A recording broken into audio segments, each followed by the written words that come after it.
On behalf of the Diversity Club, I will be interviewing Manager of Governmental Affairs and Benjamin alumni, Ms. Nikasha Wells, about her time at Benjamin as being the only Black student in her class, as well as her decision to pursue a career in government and her hopes for our nation's future.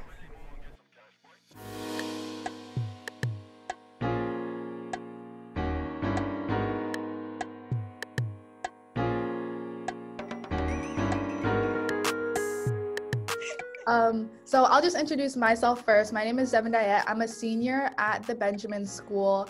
I'm a co-leader of Diversity Club. I'm also a part of Student Council. I play basketball. I'm in yearbook. Yeah, that's a little bit about me. I really enjoy like film and photography and like journalism. Hopefully I can go to school for that next year. I don't know where I'm gonna go yet, but you have plenty of time. Well, so you want me to introduce myself? Yes, let me turn your volume up. Okay. Okay. Yep, so if you could just go ahead and introduce yourself a little bit. Well, my name is Nikasha Wells, and I am a very proud graduate of the Benjamin School, class of 1998. I got my bachelor's degree from Florida State University, and I got my law degree from St. Thomas University in Miami, Florida. And I've basically spent my entire career in law and governmental affairs, as well as employment law.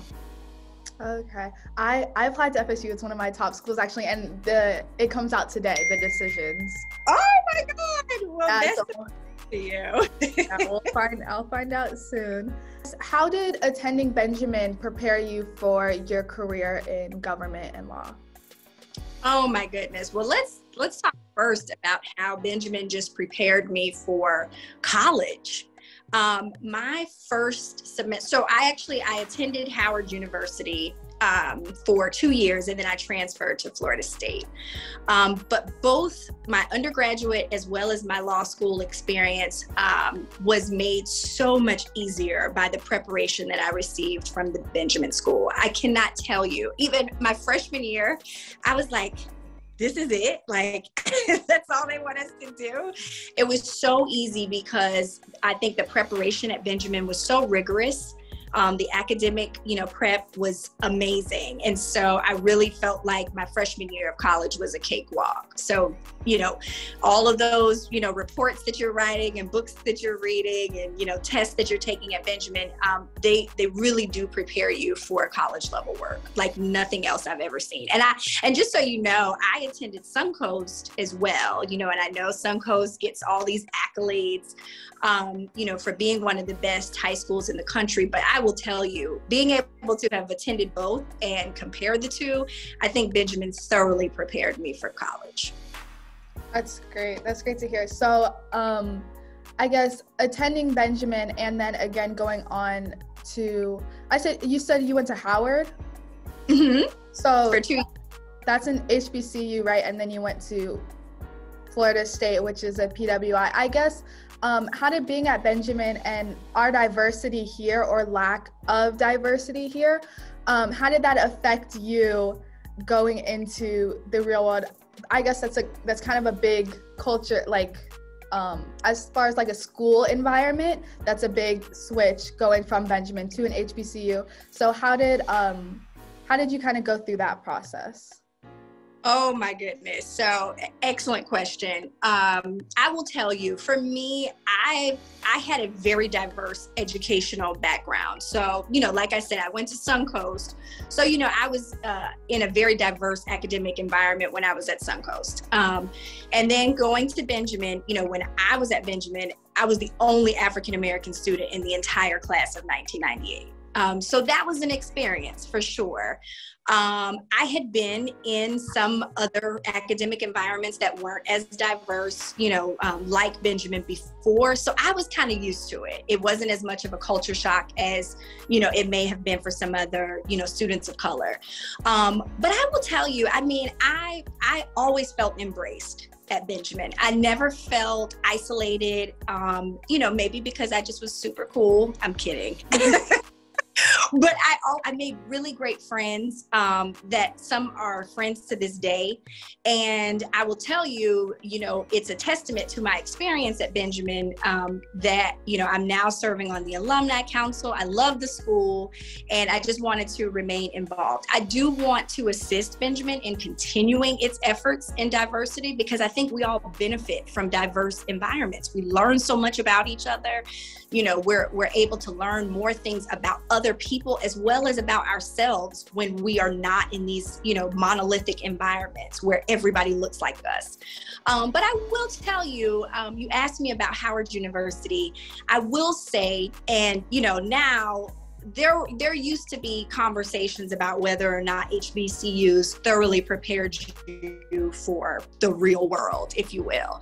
I think that conversation is over. I think now with our vice president, Kamala Harris being an HBCU, Howard University graduate, Stacey Abrams being a Spelman graduate, and, just the list goes on and on of these remarkable African Americans who started their academic careers at HBCUs. I think it's clear that the education that you receive there is phenomenal, as well as, sometimes it's just, it's comforting for Black students to be in environments where we feel nurtured and cared for, where you have professors that look like you, where you can really relate to the individuals that you're learning from. So I think there are benefits to both sides. Having gone to a PWI, I think I got the best of both worlds all the way through my education. So I would actually encourage Black students and students of color to, explore HBCUs, but also, do both. If you get a graduate degree, go on to graduate school at a PWI, or flip-flop it, but just make sure you are availing yourself of the full range of opportunities that are available to you. It just makes you a better person and more well-rounded. So what kind of advice would you give to a Benjamin student that, isn't as cool as you, that is maybe kind of struggling as a person of color or as a minority to fit in, because high school itself can be really challenging, just high school, but especially kind of being that only Black kid in the classroom? What kind of advice would you give to those kids in uncomfortable situations? Another excellent question, Devin. I will tell you, I do not envy you all at all. I mean, growing up in the age of social media, I'm so glad that there was no social media when I was in high school or college, because some of those things don't ever need to be documented.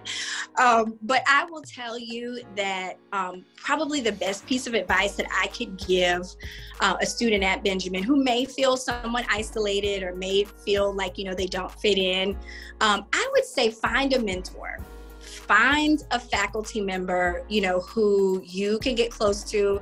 For me, I will tell you, I had a very close relationship with the Fikes. Mr. and Mrs. Fike, they were my 11th and 12th grade English teachers, and they were so demanding, and so, they pushed me to the limits of, what I felt like I was capable of. But I'm tooting my own horn a little bit, but I think I'm a phenomenal writer. And part of that is because of the foundation that I got from the two of them. So good teachers, good faculty members at Benjamin really, really, really help, to kind of ease some of the, uneasiness that you may feel being, in some of those environments. And I will tell you, my little sister is also a graduate of Benjamin, and she actually went to Benjamin. I was only there for my 11th and 12th grade year, but she started in first grade all the way through 12th grade and went to Spelman College after she graduated from Benjamin. But for her, she also got involved in a lot of activities at Benjamin. And I heard you say that when you introduced yourself, Devin, and I think it's phenomenal, all of the stuff that you're involved in, yearbook and all of the sports activities. And those activities create friendships. And that's one of the most important things to help you feel welcomed in an environment, is having true, genuine friendships. And I had, those couple of folks that I just was very, very close to. Jess Fleischer is like one of my very close friends. And, we're still close to this day. So I would just say, get involved. That is one of the most important things that you could do. My first year at Benjamin was my junior year, and I was on the homecoming court, my first year there. And so I just immediately felt embraced because I immediately got involved. And so that would be one of the best pieces of advice I could give. That's great. That is so true. So kind of veering off of the school topic and more into after school, what persuaded you to pursue this career in government that you have in law? Oh my goodness. I will tell you a funny story. And I like to keep it, so, just 100 when I talk to young people about what my journey was. When I was at Florida State, one of my friends was actually taking the LSAT. And I was like, I'll do that. It was just that haphazard, like no thought involved, nothing. And so I took the LSAT, did well. And that was kind of the beginning of my law school journey. It wasn't something I dreamed about, for sure.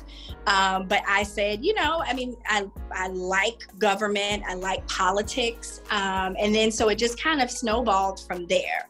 But I will tell you that one thing that I think young people miss, and it's because you're young and I think it's natural, but to find something that you're passionate about, that you can get paid for doing. I think because some of our passions don't necessarily, have a monetary, attachment to them.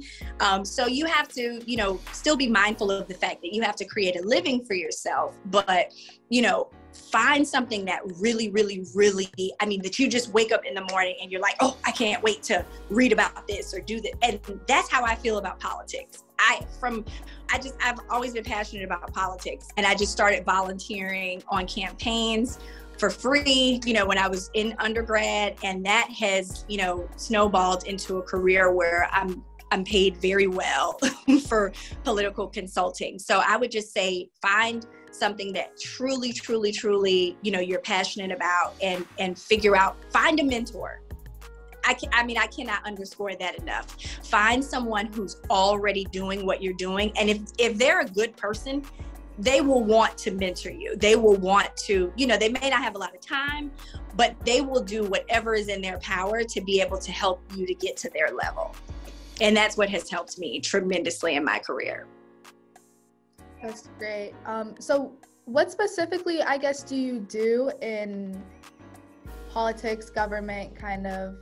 Well, I'm in governmental affairs. And so that basically is just a fancy, word for being a liaison between my employer and every layer of government. So the Palm Beach County Board of County Commissioners, I'm in transportation. So it's at the state level, it's FDOT, or the Florida Department of Transportation. And then at the federal level, it's the Federal Transit Administration. And so any interaction that we have with any of those different layers of government, I'm basically my company's liaison for. And then on the political consulting side, I actually have my own firm where I actually work for candidates. So people who are running for elected office, they hire me to represent them. So I have worked at every single level. I've worked on local campaigns as a political consultant, all the way up to, I just recently served as the state coalitions director for the Joe Biden campaign for president. So I've literally worked at every single layer of government possible. Oh, wow. So as someone who's worked so much in government, I know that has been a big topic of discussion this past year in 2020 with everything going on, with it being an election year. I'm sure you watch the news, everything that happened. Sort of, what is your opinion, also as a Black woman in America, on this sort of recent fight for social justice and kind of how it's been intertwined with politics as well this past year? Well, I will tell you, Devin, at no other point in history or in recent history has the topic of social justice been so, at the forefront of our conversation. And that had a direct impact on my desire to even work on this most recent, election. I said, we have to have someone in office that I feel represents the whole of America. And so that's why it was so important for me to represent and work on the Biden-Harris ticket. But I will tell you, as a Black female, one, I'm encouraged about the direction that I think we are headed in as a country, but it's very disheartening to me that in 2021 that we're still having these conversations. I don't think that, we are where we should be as a nation, so far into the history of this country. We're talking about civil rights acts that, are 50 plus years old, and we're still having the same conversations, fighting for equality for women in the workplace, fighting for equality for, African Americans as far as our, policing system. I'm hopeful that your generation is going to turn the corner. I think that you all are so much more used to being in more diverse environments. You're so much more accepting of each other and your differences. And I'm hoping that you will be the change agents for this country and getting us to where we need to be, where everybody just has an opportunity to access all of what it means to be an American. And that's what I'm hopeful about. That's great. What kind of things do you hope that we experience in school that sort of will kind of be the catalyst for that change that hopefully will come later down the line? Like, how do you think school will impact us and prepare us for situations like that?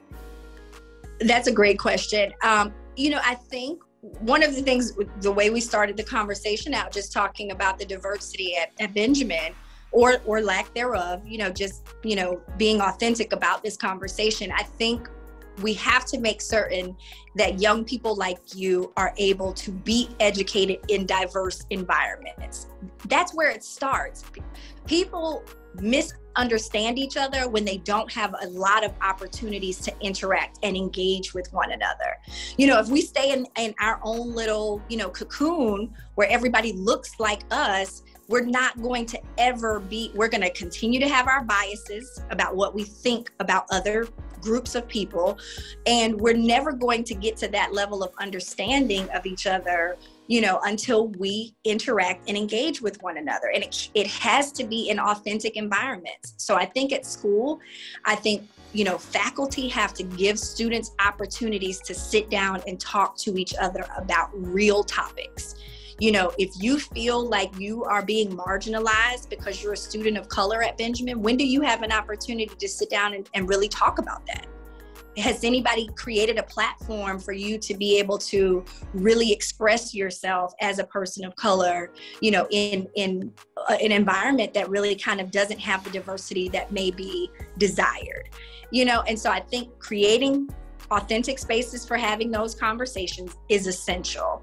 I think making certain that in every aspect, not just in sports, and not just in some of the environments where we're used to seeing people of color, I want to make certain that we have full representation in student government and full representation, on debate clubs, and full representation on in the math society, and, whatever other activities that you all have, making certain that we have full representation in all of those different environments. That's how school can make those changes and be the change agent. Great. Well, that's all of my questions. If there's anything else you'd like to add, feel free to. Absolutely. Well, I have this little pin on here, and I don't know if you all can see it, but it's for my sorority. It's a historically, Black sorority, Delta Sigma Theta. And I put it on because I wanted, students who may not be familiar with, Black Greek letter organizations. Some folks don't even find out about them until they get to college, and they're like, oh, okay, well, this is different, And so those experiences and finding out about, organizations and different, cultural differences that we have, I think education is one of the most important aspects of breaking down those barriers between us. I'm so very proud of you. I am proud of all of the students of color, and I'm proud of all of the students at Benjamin, just in general, because I think it is a very, very amazing school. And I'm just proud to be an alumnus, and I'm proud to do anything that I can to continue having the conversation about diversity and continuing to push the diversity, efforts forward. So, kudos to you for putting this together. And, I'm hoping that I get very good news from you about Florida State. Yeah, I'm hoping so too. Thank you so much for taking the time out of your busy schedule to meet with me and speak a little bit about Black History Month so I can show to the rest of our school. You are so welcome. You're so welcome. And thank you for the opportunity.